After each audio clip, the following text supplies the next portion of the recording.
Untuk membahas laga melawan Arab Saudi besok, kita sudah bergabung dengan pengamat sepak bola Muhammad Kusnaini alias Bungkus. Selamat sore Bungkus, sebelum kita berlanjut membahas masalah Arab Saudi.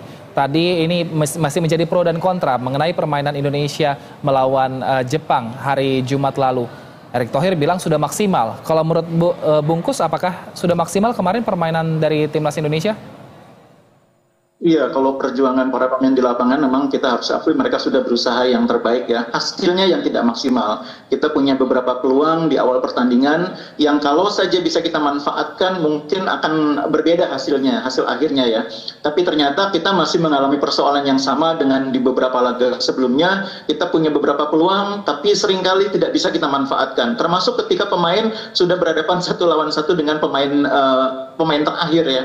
Ini saya pikir hal-hal yang masih harus terus dibenahi, dan saya pikir itu yang juga menjadi semacam keprihatinan Ketua Umum yang membuat dia membuat statement seperti itu. Jadi kalau saya melihatnya statement Ketua Umum PSSI ini adalah upaya untuk menggugah semangat para pemainnya, menggugah semangat jajaran pelatih agar bisa memberikan hasil yang terbaik, yang lebih baik, performa yang lebih maksimal dibanding laga-laga sebelumnya. Bahwa ada evaluasi terhadap kepelatihan itu memang hal yang lumrah. Setiap pertandingan, setiap selesai event itu pelatih memang harus dievaluasi. Termasuk Sintayong, saya pikir juga bukannya tanpa evaluasi, harus dievaluasi. Misalnya sesudah pertandingan lawan Arab itu kan nanti akan cukup banyak menentukan posisi Indonesia di klasemen. Itu tentu harus dievaluasi. Kita memang masih punya 4 pertandingan lain sesudah ini. Tapi bagaimanapun 2 pertandingan terakhir di kandang ini tentunya harus ada evaluasi juga. Baik, nah evaluasinya untuk dari permainan melawan Jepang, ini kira-kira apa yang bisa kemudian diperbaiki untuk melawan Arab Saudi besok, Bungkus? Iya, yang pertama penyelesaian akhir tadi saya sudah bahas ya, bagaimana kita masih kurang klinis, masih kurang mematikan dalam memanfaatkan peluang. Yang kedua, kesalahan-kesalahan sendiri. Itu kan dari 4 gol yang tercipta, itu kan 2 diantaranya kesalahan sendiri. Ada kesalahan penjaga gawang, ada kesalahan bek. Dan itu PR yang sebetulnya sudah terjadi bahkan sejak sebelum kualifikasi Piala Dunia. Di Piala Asia juga kita beberapa kali kebobolan oleh kesalahan sendiri. Jadi kalau sebuah tim itu semakin matang, tim itu masuk dikatakan sebagai tim elit, itu tingkat kesalahannya makin sedikit. Jadi kalau tim yang masih banyak bikin kesalahan, itu artinya dia belum mencapai level elit gitu ya.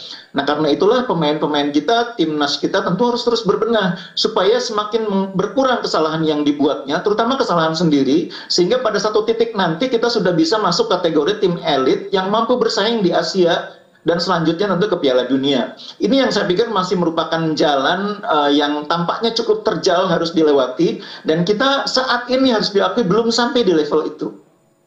Nah, untuk berbenah ini sebenarnya apa yang harus diperbaiki? Apakah formasinya atau taktiknya atau keharmonisan antara para pemain, Bungkus? Ya, kalau di jangka panjang, maka yang harus dilakukan adalah memperbanyak pertandingan ya. Karena pemain Indonesia ini kan banyak yang baru sekali ini kan, atau baru beberapa kali bertemu dalam latihan kemudian bertanding. Kevin Dix itu baru beberapa hari latihan terus bertanding. Kemudian yang namanya pemain-pemain seperti Misilher, Eliano, itu kan juga baru berapa bulan yang lalu direkrut oleh tim nasional. Nah, beberapa pemain yang lain juga jumlah caps-nya itu rata-rata masih di bawah 10 ya. Memang sudah ada yang lebih dari 10 seperti Jordi Amat, tapi yang lain sebagian itu ada yang masih di bawah 10 atau masih di bawah 15. Itu artinya mereka sangat sedikit bermain bersama.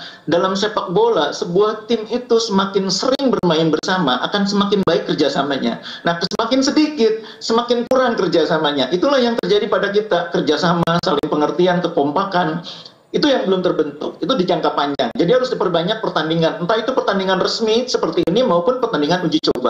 Nah, yang kedua, khusus untuk pertandingan melawan Arab Saudi besok, karena kita penting mendapatkan kemenangan di laga ini, tentunya saya berharap Sintayong bisa memilih formasi yang tepat, yang tidak lagi merupakan eksperimen ya. Formasi yang betul-betul meyakinkan, yang terdiri atas pemain-pemain terbaik, yang diharapkan mampu juga memberikan permainan terbaik ya. Ini pertandingan di mana menurut saya Sintayong juga cukup kritis posisinya kalau misalkan tidak mampu memberikan hasil yang terbaik.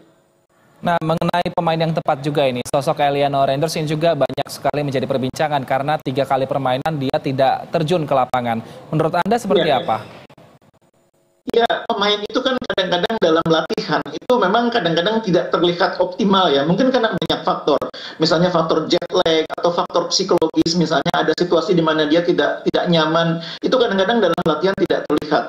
Nah, pentingnya pelatih mengenali pemain itu di situ. Kalau pelatih sudah cukup lama mengenali pemain, dia akan tahu dia tidak maksimal hari ini bukan karena dia nggak bagus, tapi lebih karena faktor non teknis yang lain. Nah, masalahnya kan pemain-pemain ini rata-rata juga baru dikenal oleh Sintayong.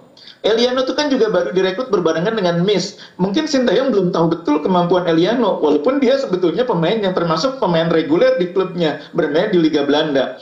Nah ini saya pikir semua ini faktor waktu ya yang menjadi salah satu handicap tersendiri bagi tim nasional Indonesia adalah faktor waktu dan faktor kebersamaan yang masih sangat kurang yang membuat tim ini belum bermain sebagaimana layaknya tim yang memiliki materi pemain seperti ini. Kalau materi pemainnya sih bagus sebetulnya, sehingga orang ekspektasinya tim ini bisa main bagus. Cuma mereka punya problem di waktu dan kebersamaan. Waktu kebersamaan tidak membantu para pemain ini untuk menunjukkan kemampuan terbaik mereka dalam satu tim. Secara individu mungkin bisa, tapi sebagai tim ternyata belum.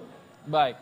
Nah, tapi kalau begitu, apakah di kualifikasi Piala Dunia ini dengan kondisi yang tadi permainan masih sedikit sekali kualitasnya untuk bermain bersama, bisakah kita tetap optimis, Bungkus, atau harus realistis dengan kondisi pemain kita sekarang di kualifikasi Piala Dunia ini? Iya, saat ini kan kita baru 3 poin ya. Untuk lolos ke putaran keempat itu seperti yang saya bilang itu kita idealnya dapat 12 poin.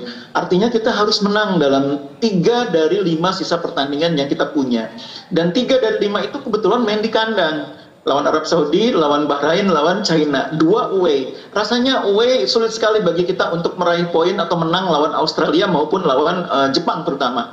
Jadi yang harus dimaksimalkan tentunya pertandingan kandang. Nah itulah sebabnya saya katakan pertandingan lawan Arab Saudi ini pertandingan yang sangat penting. Pertandingan di mana kita harus menang supaya asa untuk lolos itu terjaga. Bukan sekedar untuk menjaga asa, tapi juga untuk mengembalikan momentum. Karena tim ini sesudah 2 pertandingan beruntun kalah, itu grafiknya cenderung menurun ya. Kepercayaan dirinya, permainannya. Dan supaya bisa balik lagi, rebound itu, mereka harus mendapatkan hasil positif berupa kemenangan. Bahkan kemenangan itu penting diperoleh dengan cara main bagus ataupun main jelek. Pokoknya menang. Dengan cara itulah kepercayaan diri akan meningkat. Tentu lebih bagus kalau di samping menang, mainnya juga bagus. Baik. Nah ini juga menggema di media sosial, Bungkus, mengenai tagar Sintayong out. Nah kalau menurut Anda tanggapannya seperti apa? Iya, pelatih itu kan memang setiap saat posisinya tidak pernah aman ya. Pelatih yang 1 kali main langsung berhenti pun ada. Arab Saudi tahun 2002 itu pernah punya pelatih namanya Martin Koopman. Itu suatu pertandingan terus berhenti. Itu pernah terjadi. Apalagi Sintayong yang sudah 3 tahun lebih menangani tim Indonesia. Jadi memang setiap saat pelatih bisa diberhentikan. Kalau menurut saya yang paling fair adalah kita mengevaluasi sesudah pertandingan lawan Arab Saudi ini. Apakah tim ini masih punya peluang untuk lolos atau tidak? Kalau masih punya peluang untuk lolos, tentu idealnya dipertahankan. Tapi kalau sudah tidak punya peluang untuk lolos, atau katakanlah permainannya cenderung makin menurun, ya mungkin benar saatnya dievaluasi. Tapi jangan terlalu dini membuat judgement. Pertandingan lawan Arab Saudi kan belum berlangsung. Ini kan kita sudah ribut sebelum pertandingan lawan Arab Saudi. Sehingga menurut saya ini justru kontraproduktif.